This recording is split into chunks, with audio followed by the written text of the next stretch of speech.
Jeff, it's a pleasure to have you here today.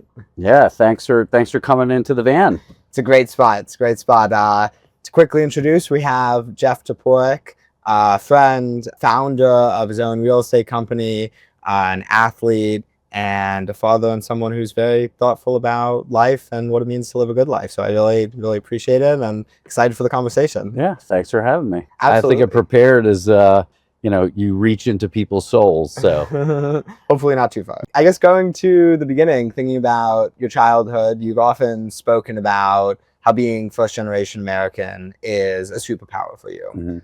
And I'm curious when you first noticed that, and if you've had moments where it's been reinforced throughout your life where you're like, whoa, this really did help me. Yeah, it's interesting now that in my young 50s, you reflect a little bit on your life and you start to think about like what have been the most important things that shaped who you are.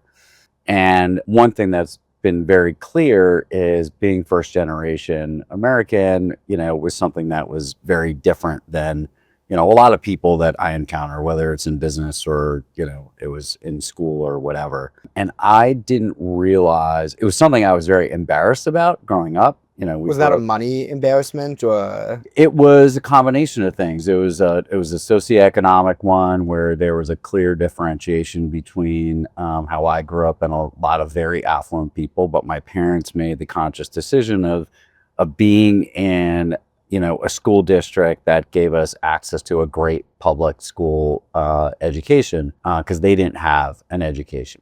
And so you always felt like there were differences. And, in my podcast, when we talk about that, it's really you're bridging two worlds. You're, from the door on the inside of your house, you feel very comfortable speaking different languages, and you are having different foods and things like that. And, there is no embarrassment, right? That's something that you're very comfortable with, spending time with family, whatever it is.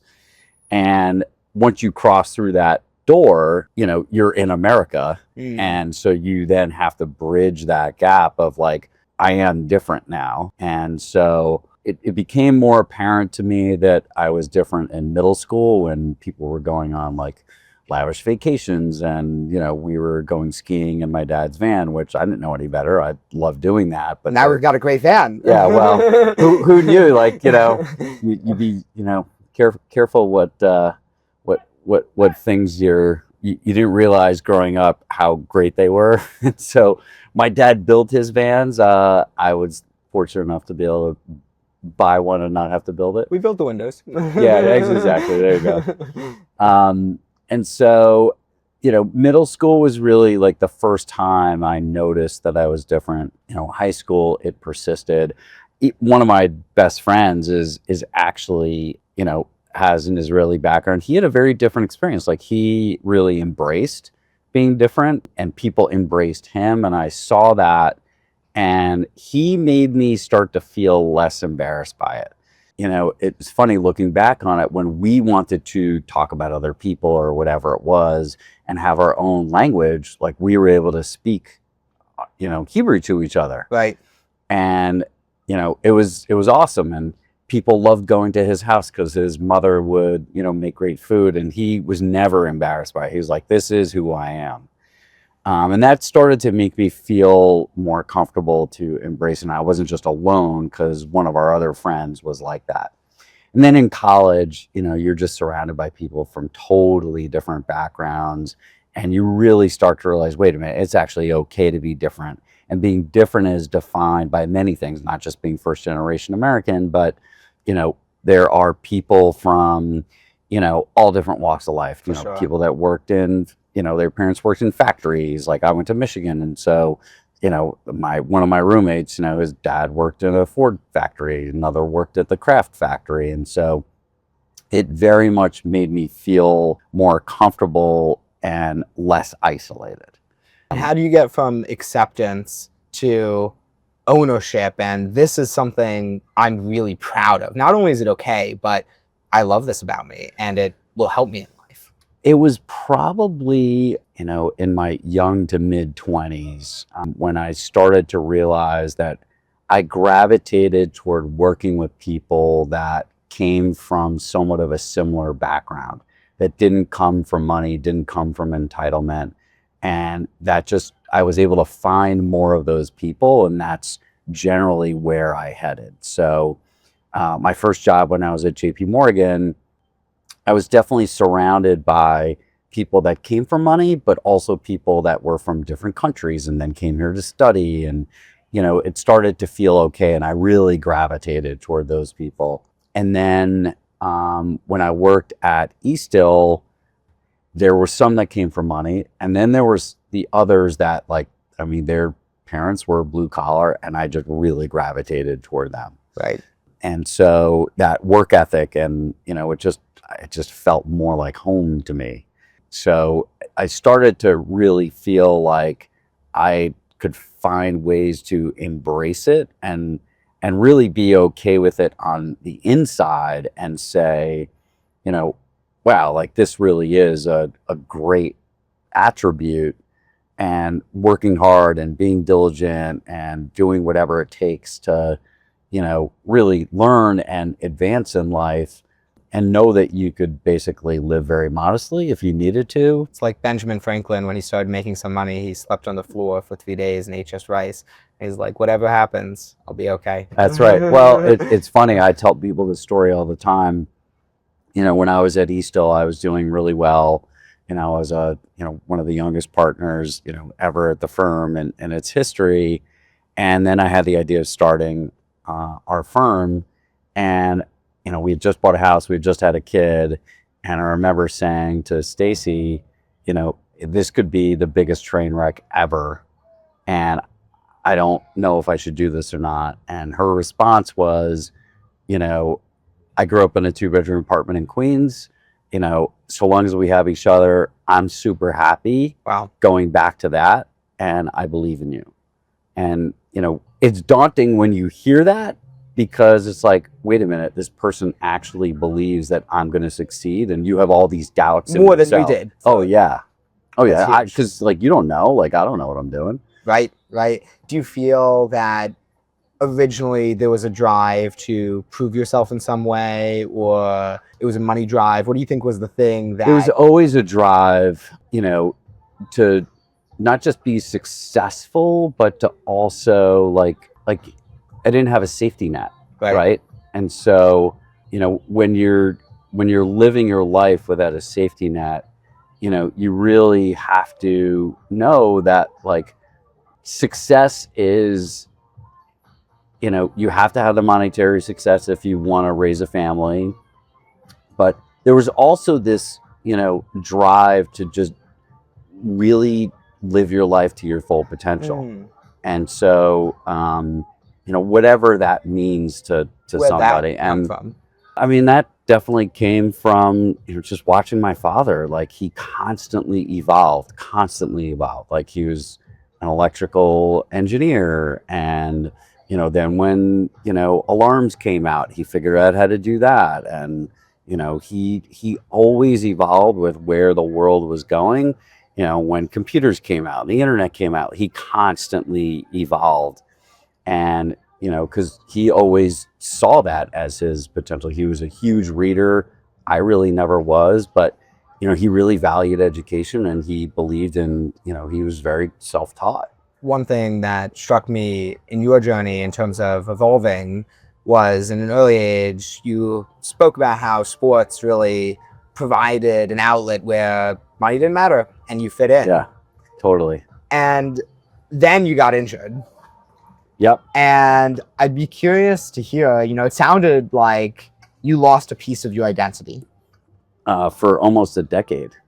Is there another experience where you have similarly lost a piece of your identity when you were an adult that you had to recover from? Or this was the only time in your life where you felt a core defining aspect of how you saw yourself, who you were, really shifted? Yeah, it's interesting. I don't know that I've ever looked at it quite in that way, but I could walk you through the evolution of kind of what happened. But I was a really good baseball player when I was young.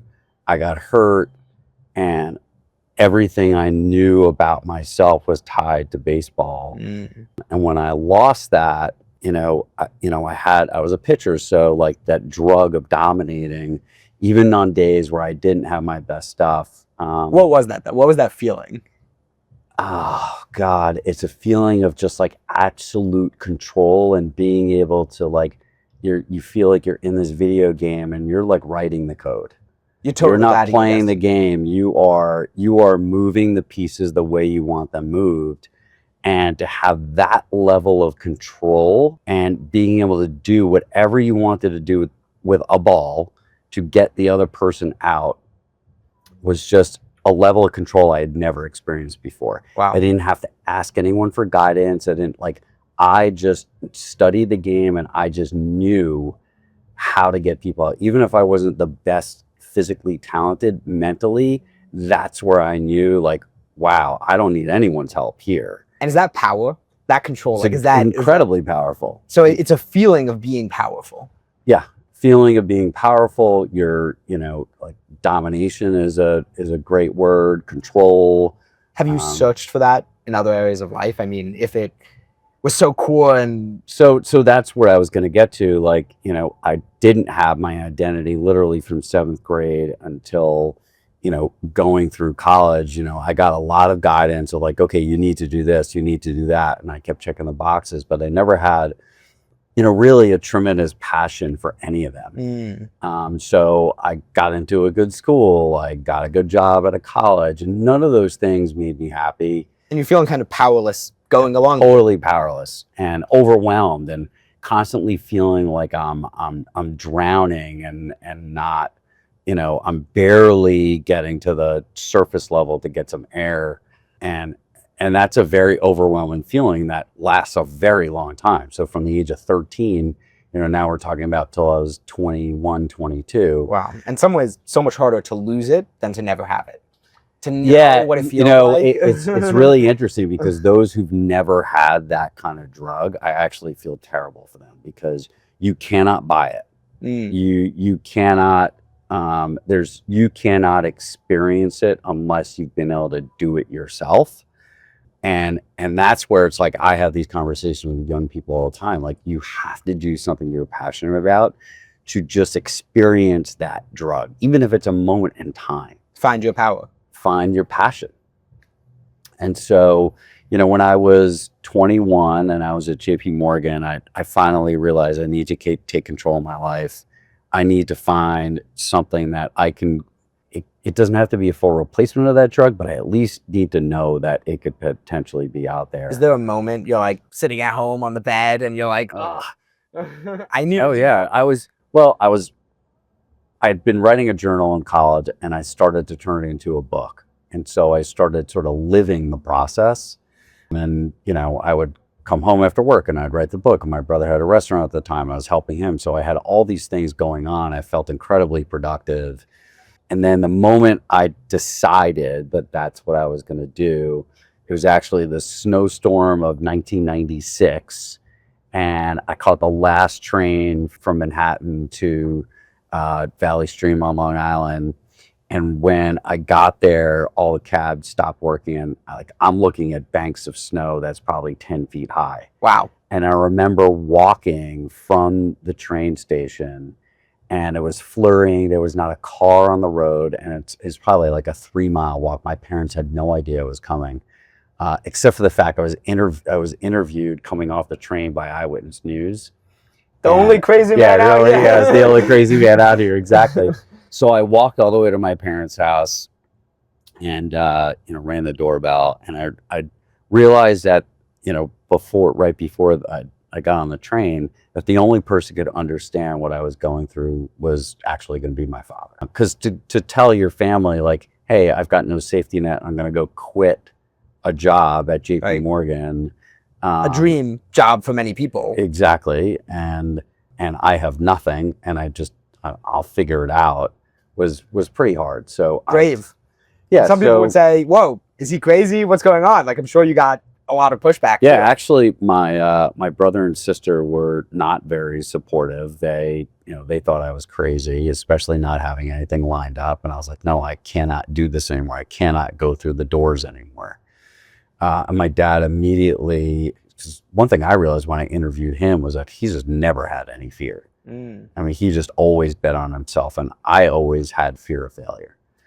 Failure for yourself or for living up to your mom and your dad? And no, for myself, and indecision, and is it the right path? Is it not the right path? And, I still obsess over, the right things. And sometimes I actually just posted something on LinkedIn, like, you could think of everything, you want, but when there's a milestone decision that needs to get made, there's no perfect answer.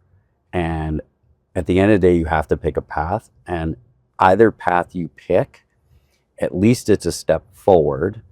And most of the time, it's going to be better than you expected.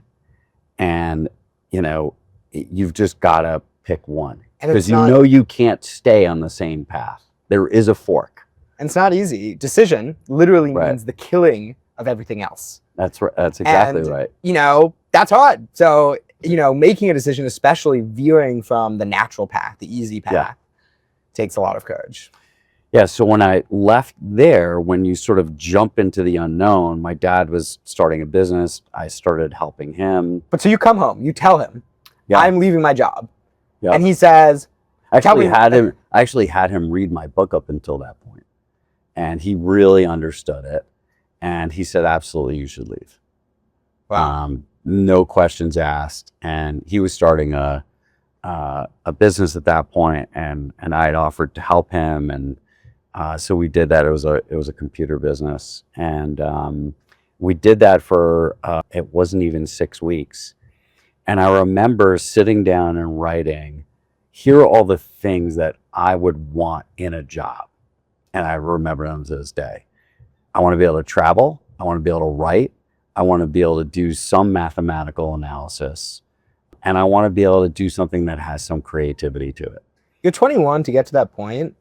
Obviously, you're journaling, you're writing a book, you're very reflective. But how did you do that? Most people would be able to list one thing that they want. It's really funny. Having a son that's exactly my age right now, who is so unbelievably cerebral and in his head, when I hear the things that he's sort of going through, I'm like, oh my God, that's exactly what I was.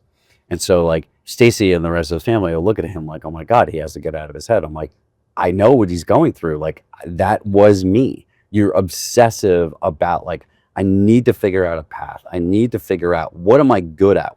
Not only what am I good at, what can I be great at? And what am I passionate about? And that feeling of being great at something, that's also part of what that drug is. Right.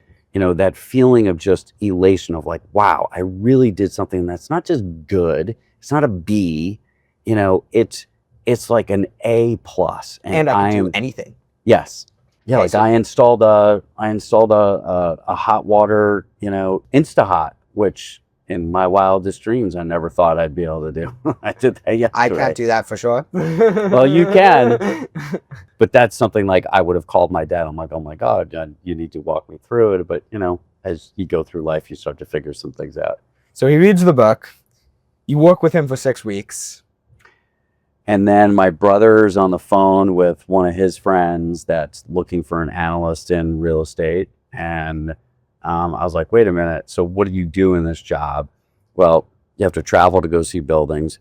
You have to write offering memorandums, which, you have to be descriptive, and, you get to be creative because you deal with the photography. You're creating a brochure, basically. I get to talk to people, and there's a mathematical component. I was like, wait a minute, this has everything that I want. Like, so when you jump into the unknown, all of a sudden, like, what you're looking for, it's, whether I manifested it or not, writing it down and actually identifying, here are the things that I want, within 6 weeks, I mean, it was there. That's impressive. And would you have been open to working for your dad for 6 months, for 2 years? Like, it was a path that you were... Yeah, I thought we were going to do that for a long time. I believed in what he was doing. I believe that he's one of the smartest people to this day that I've ever encountered in my life. What's his way of operating? Like, how do you distill how he sees the world? An impossibility to understand. I mean, he's just so, he sees things in such a mechanical and logical way, and he's one of the best troubleshooters I've ever, there is nothing he cannot undo. And so, like, the word impossible and can't are not in his vocabulary. And he has it to a level that, like, that was great, right? Like, he knew, like, the whole neighborhood, if something like needed to get done, I mean, they knew that there's one guy to call. And to have that level of notoriety and trust and all those things was pretty incredible to watch. Like, I knew he was great at what he was doing. And so, like, I mean, maybe that's why I always wanted to pursue that, because I knew how valuable that was, Right. you know, to his own self-worth. Being great. Yeah, being great. So, yeah, it's, you know, it's something that, you know, you've got to sort of, to have that feeling is just At what incredible. point do you feel you got back to the drug of being on the pitcher's mound? Was it immediately you started, or was it like 10 years later? Oh, no.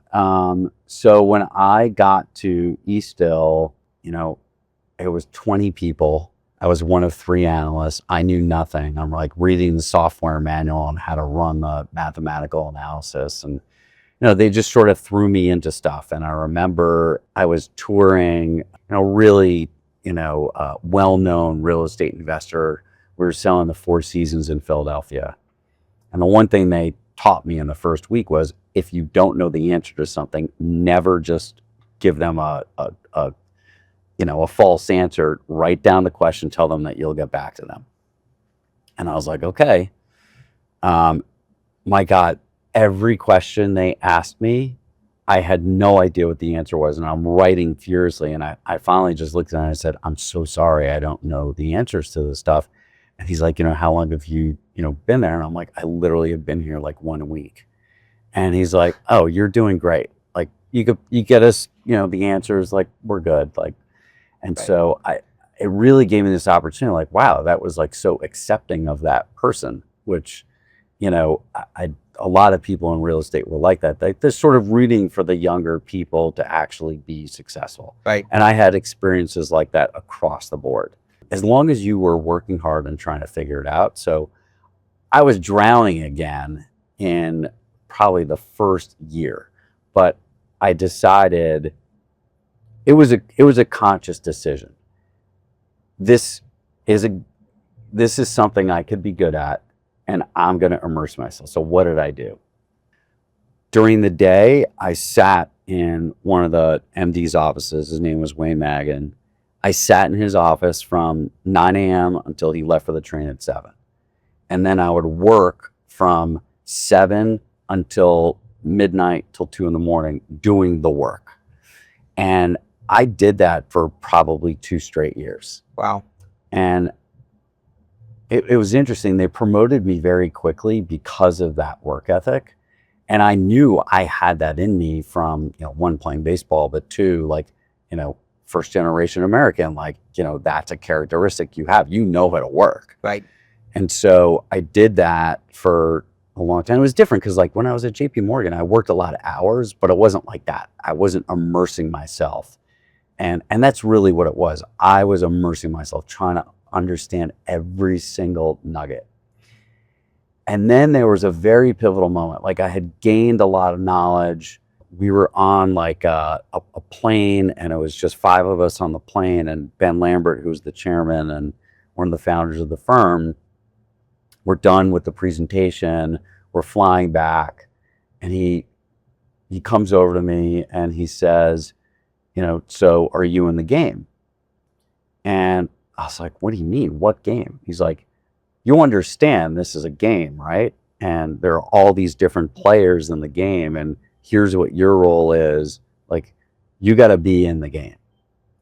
And I said, oh, wow. Like, okay, if this is a game, and I now have the foundation, right? Like I did my training. Now I can actually be great. And that was the path to this could be my drug replacement. And then I just worked fiercely for like the next 7 years. And I didn't do it for the money. I didn't do it for the promotions. The recognition and the money all came. But I did it because I wanted that drug of feeling great again. And did you ever look to actual drugs or anything like that as like an easy supplement of like, I'm missing this piece? And so those drugs never gave you that feeling of domination. Right. And like when I say no, there's no drug that you can take that makes you feel like that, that's absolutely true. Because it's not euphoria, it's not relaxation, it's so many different feelings and emotions. It's like exhilaration, it's there's just so many emotions that go into what you encapsulate into that drug that it's not possible to replicate it. Right. With that being so powerful, was there a worry ever in yourself that you would miss some of the things that you also wanted in life, whether it was relationship or family later? And with that being such a huge drive, how did you come to think about, oh, I still want this, but maybe I also want other things in my life? So when I was younger, even in high school, I worked at a bank. I was already saving for like my family that I didn't even have when I was 16. So I was always thinking about family, and I was always thinking about, okay, what do I need to do in order to support a family, which is somewhat crazy.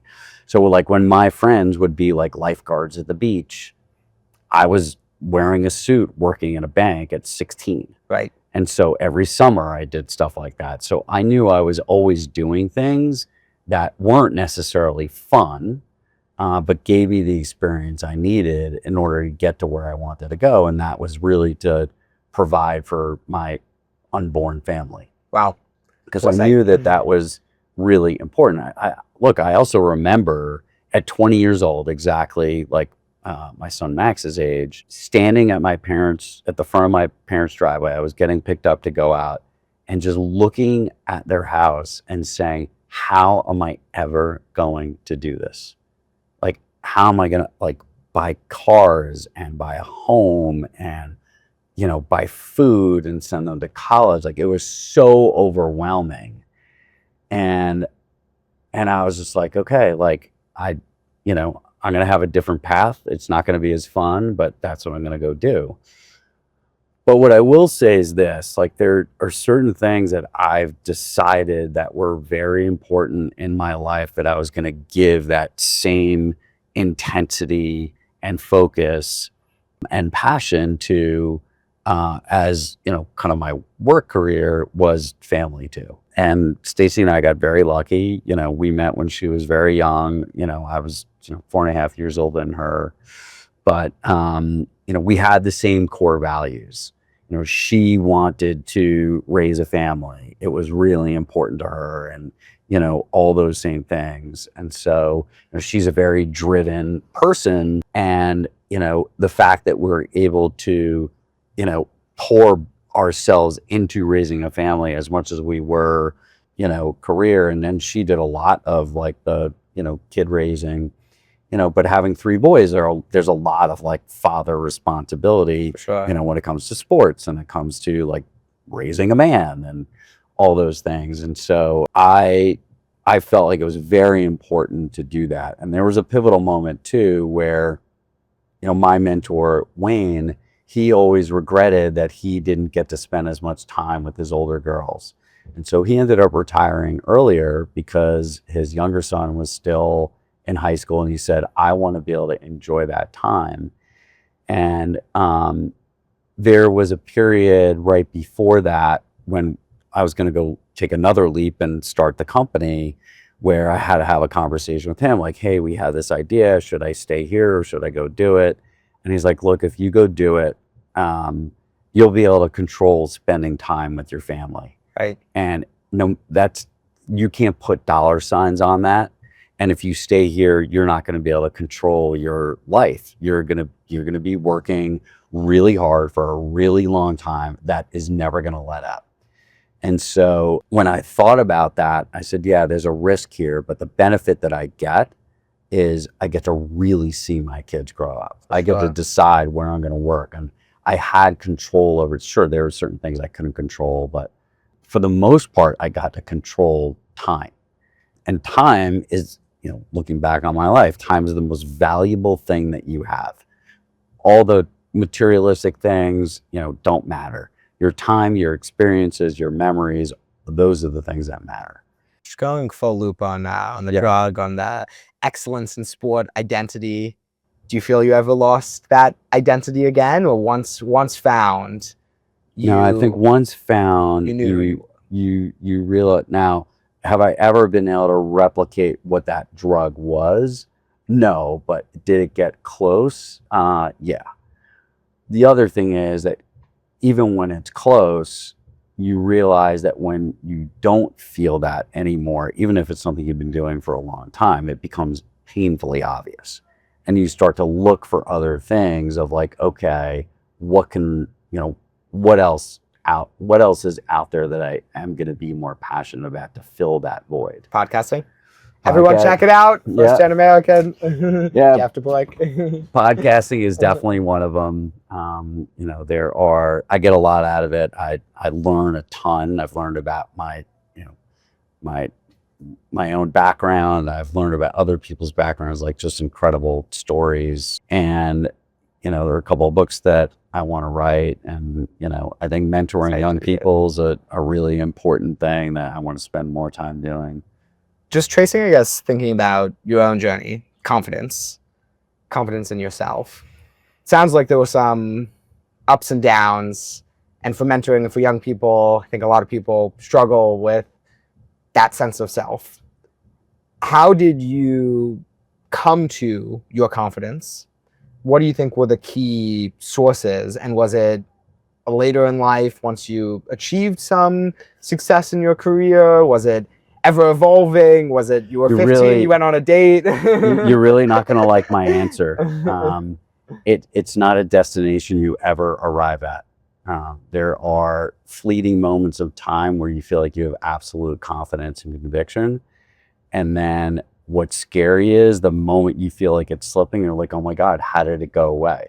You're always trying to chase that level of confidence. I think you become a little bit more at peace with having clarity of information where your decisions aren't cloudy. And so when you have clarity, that provides a context of relative confidence where, when you eliminate all the noise and you're able to see straight through it, that in and of itself can be perceived as confidence. I really view that as clarity.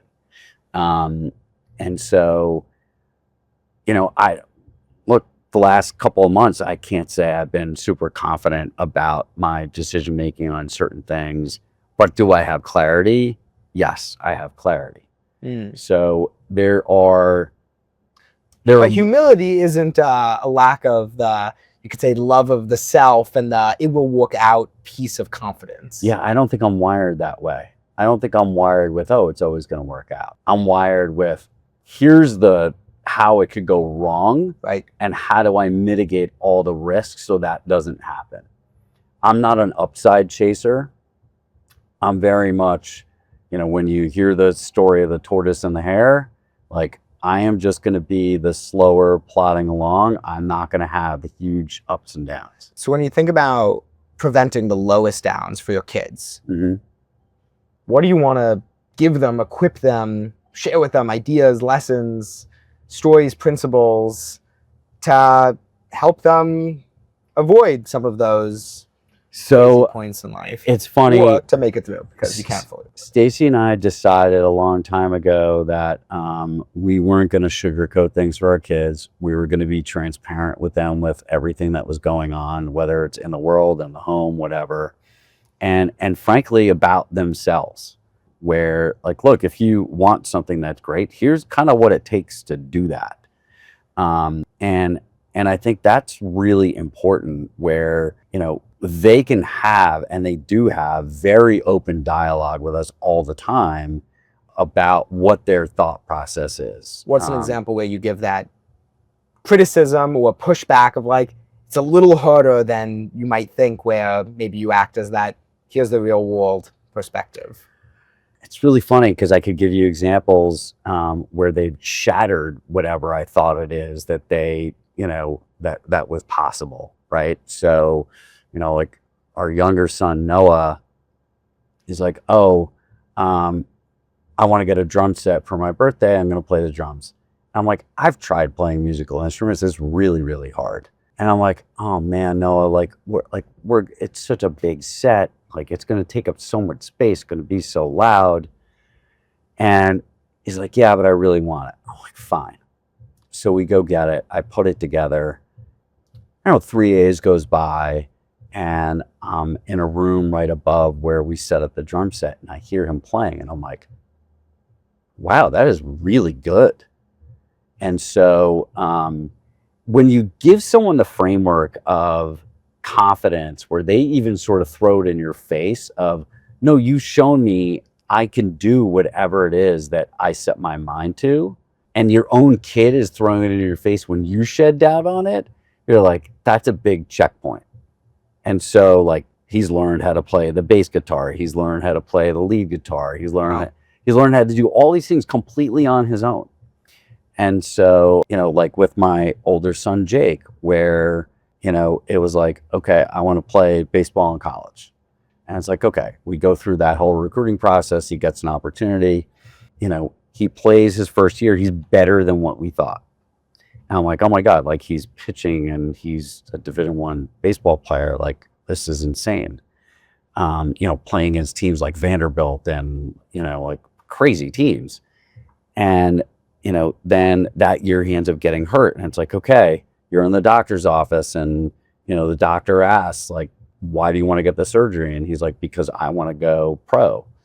And you're like, whoa, really? And that's the first time you hear that. Oh yeah. And, the doctor's interviewing him because he doesn't have the time to just operate on anyone.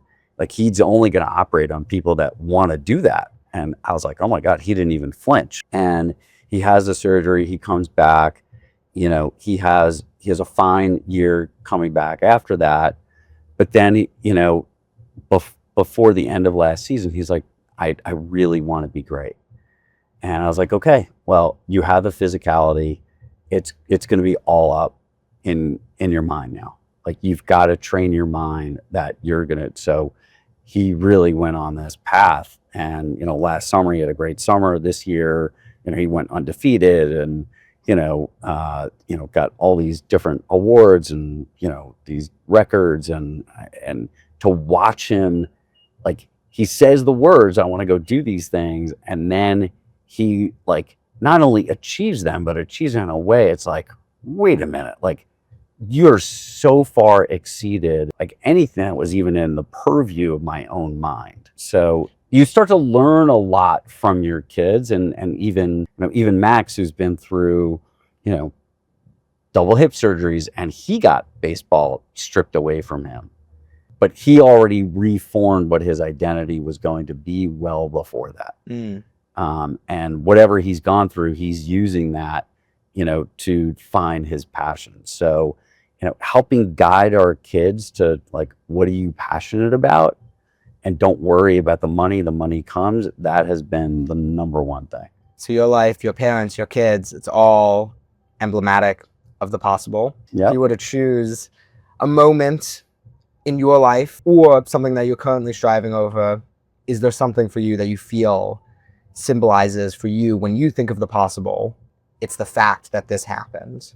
I mean, I really just go back to, the way I was raised. I think seeing as an example what your parents show you of what's possible.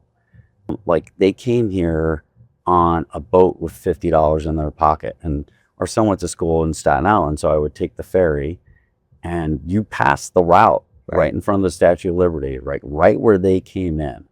And just imagine being on that boat with $50 in your pocket, not speaking the language, having no skills, no education, coming to another country. And then you fast forward another generation, they put 3 kids through school. They've now gone on to have families that are doing all these things. Like, that is the definition of like tremendous success. And so, the only thing you can do is give your kids, the guidance so that they can go do it on their own. What I've actually found very interesting is, how much I've learned from my kids. That's not something I actually ever expected. Is You were open to. Yeah, I guess you do have to be open to it. Like, as a parent, your job is to sort of know everything. But if you're actually open to, actually, I don't know everything, and I could actually learn from my own kids, it creates this completely different relationship. Thank you, Jeff, to constantly learning and to achieving the possible. Real Yeah. pleasure. Thanks for having me, Gilad. This was awesome.